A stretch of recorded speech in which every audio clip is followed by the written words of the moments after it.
Well, welcome to the Ask Dr. Wilson show. We are your hosts. I'm Dr. Nick Wilson. I'm Dr. Traci Gross. On this podcast, we have conversations about health. We talk about what it is, where it comes from, and really how you can achieve it for yourself and your entire family. I hope you enjoyed this episode on the Ask Dr. Wilson show. So, Dr. Traci, this week we are talking about path out of the pandemic. And I think this is the most important thing that we are going to talk about, not because of the pandemic, but because of the, value, the importance of this information, how we know this information will absolutely save lives. But I would say this, that it's radically different from maybe what's been outlined already. Okay, so I'll give you an example. The path out of the pandemic was something that was written by the White House, and they talk about it's a 7-step process to get out of the pandemic. And, they talk about vaccinating the unvaccinated. Of course, that's number one for them. They talked about further protecting the vaccinated. They talked about keeping schools safely open, which tough to argue that one. Increasing testing and requiring more masks. Protecting our economic recovery. So they talk about the steps to get out of this pandemic, right? Okay, but it sounds like all of these things are things that we have been told to already be doing. Yes. And that's going to get us out of the pandemic. Accurate. Okay. What I want to talk about this morning and what you and I have been discussing at large is what is our personal response, our personal responsibility to get out of the pandemic, if you will. And I would say this, what is our approach when it comes to, call it getting back to normal, whatever. I don't even like that. I think that in my personal opinion, my personal thought is that perhaps this COVID experiment or this whole thing has ended up being a gift. Because we know that that there's a lot at stake. Mm-hmm. Whether it's our freedoms, our economy, whether it's our personal health, whatever. There's been a lot of enlightenment, if you will. Yeah, right? yeah. This is our opportunity to start over, to do better moving forward. But I think it's reminded a lot of people how important their health is. I think it's reminded a lot of people that your health is at the forefront, and it's also at the forefront of the economy. It's also at the forefront of public health, how public health can be so important that many people didn't know how important public health really was, and the public health policies were. And I think a lot of people have woken up to maybe some industry influence into health and healthcare policies, pharmaceutical influence, and how tightly woven the FDA and CDC and the pharmaceutical companies really are. A lot of people woke up to that. I think it's the gift of COVID, if you will. But a lot of people also recognize that our greatest asset, is our health. Yeah. Is our health. Yeah. And now that we're here, the question really is, okay, your greatest asset is your health, but what is health? The definition of health right now is whether you've taken a pharmaceutical product or not. One is considered healthy if you've taken this pharmaceutical product, this vaccine, or not. And that's the definition of health. Not even about the immune system, their immunity or antibodies or anything about that. It's whether you've taken this approach. And is that the real definition of health? And that's what I want to lead us off with. Is that the definition of health? What is the definition of health? Is it eating well and exercising? Is that all there is to it? You eat well and you exercise and you're healthy? Is it the way you look? Is it whether you carry around a vaccine passport or not? Is it the way you feel? Because we all know people who feel great, who've been vaccinated, who look pretty good, and still got sick. And still, some of them even died. So what is the definition of health then? And that's the question that we're posing this morning. What is the definition of health? Yeah, I think that it's pretty obvious, at least to me, that we can look around in our country today and say, when it comes to health, we're not doing great. right? And that's 100% because we don't know what health actually is. We don't know where it comes from. So if we want to, like you said, take personal responsibility for our health, find our own path out of the pandemic, we have to start with a good understanding of what health actually is. And what I hear most often is when I ask people if how they know they're healthy. Well, most people will give the answer that, well, my numbers are good. I went to the doctor. I did my annual, and my cholesterol numbers are within normal range. My blood pressure, it's great. The medication is taking care of it. Mm-hmm. I hear that all the time. It's managed by medication. But if your health has to be managed by medication, is it really great? Right. And there's no shame if you're taking a medication, you're on one, but we have to recognize that that's not the definition of health. As an example, cholesterol. We started managing cholesterol, lowering cholesterol numbers, and yet what did that do to heart disease? The same number of people are still dying of heart attacks. They're dying just with lower cholesterol numbers. Yeah. And is the goal to die with perfect numbers? I don't think so. No, I don't think so either. I mean, to that point, most people, even if you're not taking medications, most people will judge their health based on how they feel.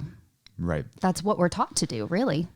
And here's the reality. You can feel great and have heart disease developing. Mm-hmm. You can feel great and you have cancer developing. We talked about asymptomatic spreaders of COVID as an example. You can feel great and still carry around COVID. You're not infectious, but you're infected. And the funny thing about that whole conversation is that it goes back to judging our health by how we feel in the first place. Mm-hmm. And that's the root issue here is if you judge your health by how you feel, you're going to miss 70% of that which actually causes us to be sick right now, if not more. For you to feel a symptom in your body, you got to realize this. You have to lose function over time, then you feel a symptom. Yeah, it doesn't always happen right away, does it? No. Think about this. Again, I'm going to go back to heart disease. Your heart can get down to function at 90%, 80%, 70%, all the way, let's call it 60% on average. And then you start to get that symptom of whatever that is. And many times the first symptom is actually the heart attack itself. Mm-hmm. Think about that. The first symptom of heart disease, what is it? Most of the time, it's actually the heart attack, the very first symptom. That's the pain shooting down the arm or whatever. You get down to a certain level of function, though, and then you get a headache, as an example. What are most people taught to do, though, once they get a symptom? Because we're taught to judge our health by how we feel, or that feeling and comfort and convenience is of the highest priority. So what do? We then take something.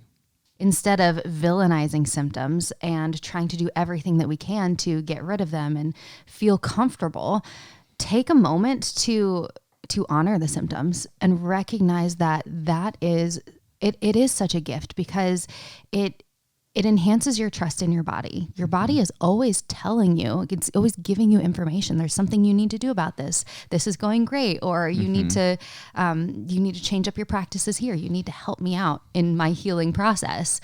But instead, we choose to ignore it. We cover it up. Just like you would, talking about the check engine light, put a piece of duct tape over your check engine light, continue to drive your car. No. And I think we have to ask ourselves, how is that working out for us as a society to consider and care so much about symptoms, talking about the label, talking about the diagnosis, and it's constantly the focus. Mm-hmm. How is that working out for us? You get a headache, you take a drug. You have high cholesterol, you lower the cholesterol. You are on blood pressure medications because your blood pressure was elevated. And we've been doing this for how long? And look at our health. Mm-hmm. You rank all the countries based off of health, we continue to rank dead last. Out of all the industrialized countries, we have the most money, we pay the most into healthcare system, and yet we have the worst outcomes. So consider that for a second. Best doctors, most drugs. We're 5% of the world's population. We take now 70 to 80% of the world's drugs. We build the biggest hospitals. And that's the standard of living, allopathic medicine here, standard of healthcare. And yet we rank dead last. At what point do we say what we've been doing is now working? At what point do we back out and say, hey, let's take a bigger look at this? We don't need more of the same approach. We need a different approach. We need a totally different way of looking at this. And you are not going to convince multi-billion, if not trillion-dollar industries to back all the way out of what has been created. You're not going to convince them to do that. And if those are the people who run our healthcare, run our institutions of the FDA and the CDC and all the people who are supposed to be watchdogs over the proper utilization of medicine and healthcare, you are not going to get them to back out of it. You have to back out of it yourself. You have to do that yourself. It's a personal responsibility. It's a personal approach. It's a difference. And so what does that look like? Well, the first step in that is recognizing you don't manage symptoms. It's not about symptom management. It's not about putting a Band-Aid over that symptom. It's about getting curious about what might that headache actually be a sign of, right? What might be happening in my body that is causing my cholesterol to be elevated? It's working with somebody who can help you navigate this and help you know what the next steps are.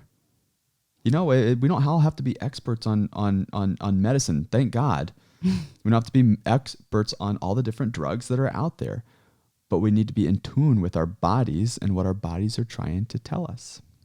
Yeah, asking those better questions and really investigating, getting to the root cause of the problem. That's how you're going to find true health. That's right. And that's the approach we take. And like in our individual clinic, you and I, that's the approach we take. And yes, it is an educational process at first. Mm-hmm. It is. But I think when that person, I know this to be true, when that person is fully educated on their health and how to manage their health and how to correct their problem, they have way better outcomes. Yeah, absolutely. It is very intentional educational because we want to make sure that you have all of the information you need to make the best decision for your health. Right. And I do believe that people deserve to live a life free of pain and suffering naturally. Yeah. Naturally, honoring their body, looking for the underlying cause of their problem, and being on a path to victory, because there is victory in health. There is victory in health. You have freedom when you have your health. And you don't live in fear. You don't live in bondage of the next disease or diagnosis or whatever that next label is. You have freedom because you understand your body and it's not working against you. You're working with your body.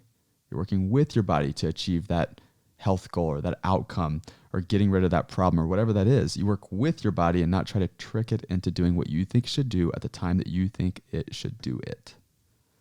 It's a very different approach. You can feel great and develop heart disease. You can feel great, develop cancer. It's not about feeling. I want to feel great. You and I both, we feel great. We want to continue feeling great. It's less about how you feel, though, and more about how are you functioning?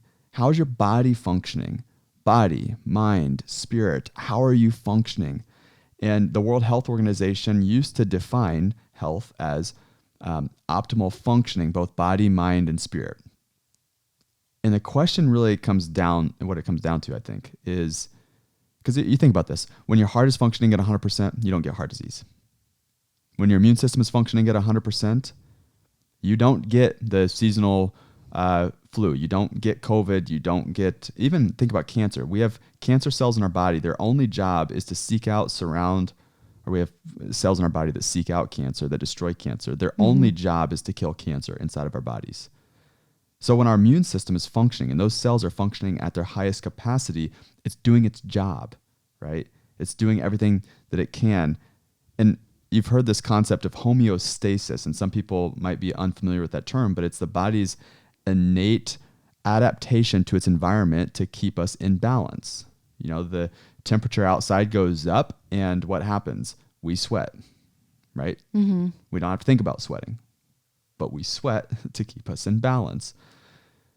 And you think about how our body's constantly doing that. It's adapting to its environment. This homeostatic term is the body's innate adaptation. And our body is always doing that constantly.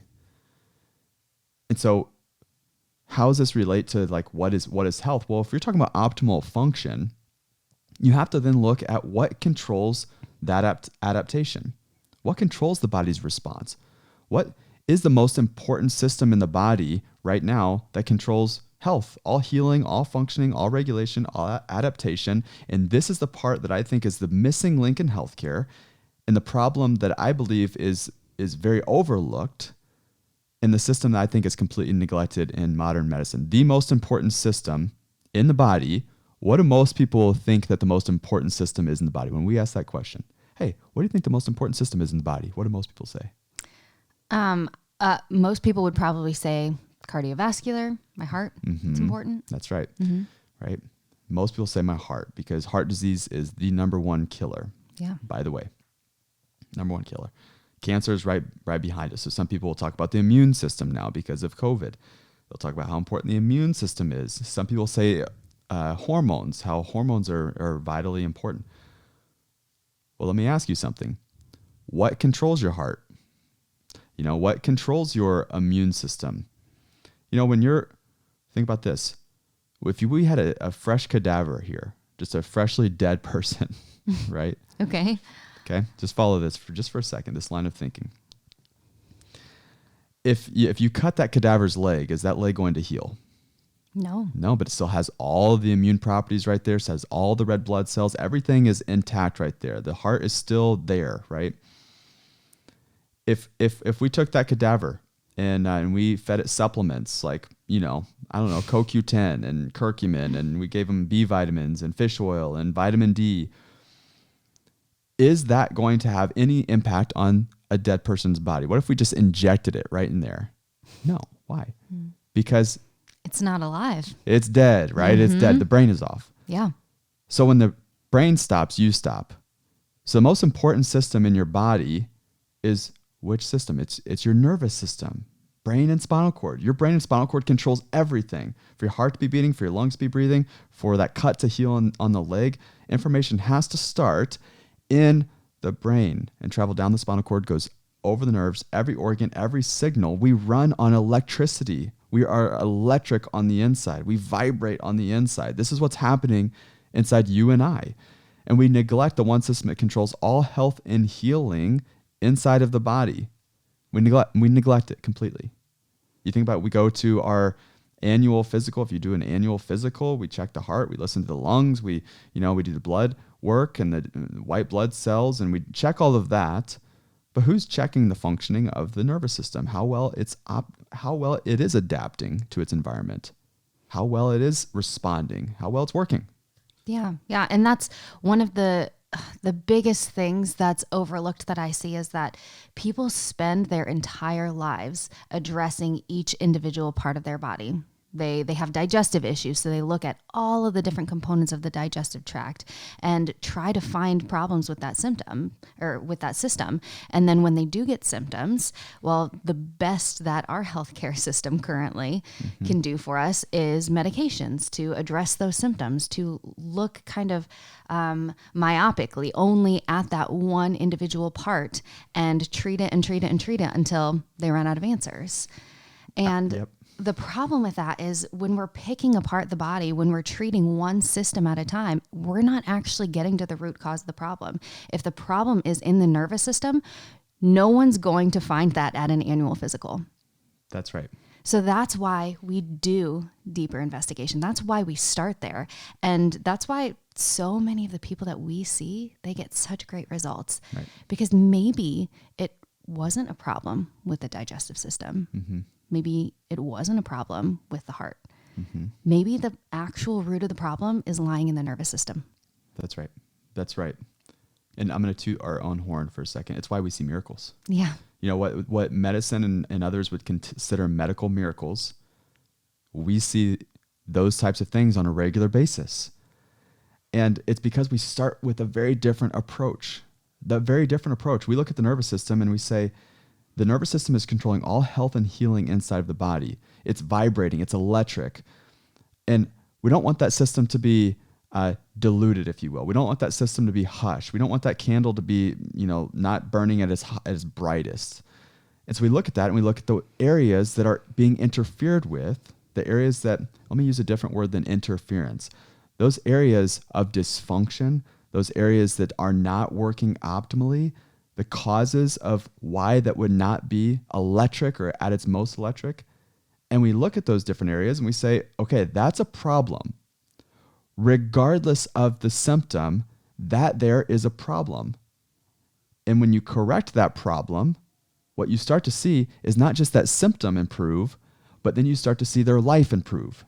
And that's why you hear people when, they start in the clinic and they're like, they came in because they had headaches, as an example. And then you start removing the interference or helping that person manage that better. And when I say manage that, meaning getting better in their life and helping that path of victory, all of a sudden now they're sleeping better. All of a sudden now their sinus or allergies are not as bad, or they go away. And you start to see these types of things, or they're like losing weight and they haven't necessarily been trying to lose weight, right? It's because their body's working better. And because we're working with the one system that controls all health and healing, which is the nervous system. That's why you have to look at the bones, the spine, because that's a shield of protection. That's why we look at the alignment of the spine and to see where the bones are positioned, where it's not in good position, where the nerves that are being damaged, and ultimately how that's influencing and affecting the rest of the body. You look at the spine and you think about what that means. You have 24 individual movable vertebrae that surround and protect the brainstem, the spinal cord, and the individual nerves. And it's got to be straight from the front. When you're looking at yourself in the mirror, look to see if your shoulders are even. Look to see if you have a head tilt. Look to see if your eyes are even. Look to see if your ears are even. Look to see if your belt line is even from left to right. Do you have one hip that's higher than the other hip? A lot of people are walking around with hips that are completely out of balance, and some of them know that and some of them don't. Some of them know my left hip is way higher than my right hip because I was in an accident or because I was in whatever. I have scoliosis. And it's not about just recognizing you've got a problem. It's then what do you do about it? It's what are you doing about that? So it should be straight from the front. And posture is great. I mean, you can see a lot with just posture alone, but getting deeper into that, posture is just a window into the spine. The best possible way to actually see what's happening there is full spine x-rays, and not just looking at, hey, does this person have a fracture or a break, or does this person have a big curve? No, you want to look at the individual alignment of the bones. That's why we measure, when we take full spine x-rays, we measure it down to the millimeter to see exactly where the spine is, how it is shifted, where the nerves are being damaged, how that's related to this individual person's problem. When they first walk into the clinic, regardless of symptoms, it's, hey, where are the areas of dysfunction? And ultimately, how can we have this conversation to make sure this person is on a path to victory, right? This person wants health. Let's look into the one system that controls all health and healing first, before we get into any symptom management. Like you and I both have talked about this, that it's not appropriate to manage symptoms. However, this person doesn't want to be in pain, right? This person. Oh yeah. So we don't want you. So I don't want you to be in pain. Yeah. I don't want to live in pain either. Yeah, I want to be very clear that we care about symptoms. Yes. We care a lot about your symptoms, but we know that in order to get symptom relief, we have to start with the root cause of the problem. We have to figure out where those symptoms are actually coming from. That's the way you're going to get symptom relief. That's not just temporary, but is going to be a long-term solution for you. That's right. Give an example. Lady walked in with debilitating migraine headaches, right? Nearly every day of the week, nearly every day of the week, debilitating migraine headaches, right? And I know some supplements that can probably help reduce her symptoms, right? I know those supplements could probably help reduce the symptoms. However, if I were just to give those supplements, her body will then adapt to that. And the body will eventually start needing more and more of that. And eventually it's not even going to work. And what's going to end up happening is that she's going to continue living on that path. And it's going to be an alternative to medicine. Instead of, let's look for what's actually causing this. 99% of the time, migraine headaches that continue to come about, the root cause of that is in the upper cervical spine. So the upper cervical, so that's in your neck, the upper part of the neck where the neck meets the skull. Mm-hmm. And some people, if they feel behind their ears, they're going to feel like you can do this. If you're listening, like you can feel behind your ears and you might be even a little tender there. If you have headaches or know somebody with headaches, do this little test. Put your fingers right behind your ears and you're going to feel, hey, is that tender? You know, those bones feel like they're in the proper position from left to right. You know, when I go to move my neck, do those bones move evenly from left to right? I turn my head all the way one way, turn it all the way the other way. Is it moving evenly? Can I see both sides of my shoulder equally? These are just good tests initially that do indicate whether you have an alignment problem or not. 99% of headaches, it's an alignment problem in this upper cervical spine that is never checked medically. So this lady walks in, constant migraine headaches every single day. I mean, you can imagine what that is like. If you know somebody with headaches that can't be in the light, happens to be in the dark, just not functional at this point. Walks in, nervous system examination. We find she has misalignments in the upper cervical spine. So again, where the neck meets the skull. We show her exactly how to correct that, how to get on the path to make that better. We start adjusting her spine, giving her rehabilitation. So when I say adjusting the spine, it's helping to get that back in better alignment and then giving her very specific exercises to do at home that help to hold that alignment. And sure enough, she goes from headaches nearly every single day to she gets one right before her cycle, right? And that's where she is. And that's been just after what? How long has it been? It's been 5 months. 5 months. Mm-hmm. And she's had headaches for how long? Her whole life. Her whole life. Mm-hmm. So a lifetime of headaches, 5 months of care, and here she is. And I think about how many people are walking around with their symptoms who have no idea where their symptoms are coming from. They think that's their new normal, mm-hmm. right? That's what they're going to be dealing with because that's who they are. They've now identified with their symptoms, their diagnosis, and that label, and that's their new life. And it does not have to be that way. Hey, I want to let you know about a new and exciting feature that we have to answer your questions. You've got questions, maybe we've got answers, and we've got a great way for you to submit your questions. So what you do, you have questions. Maybe it's about your health. Maybe it's about supplements. Maybe it's about, next steps that you need to take, or you have just questions about something you heard on an episode.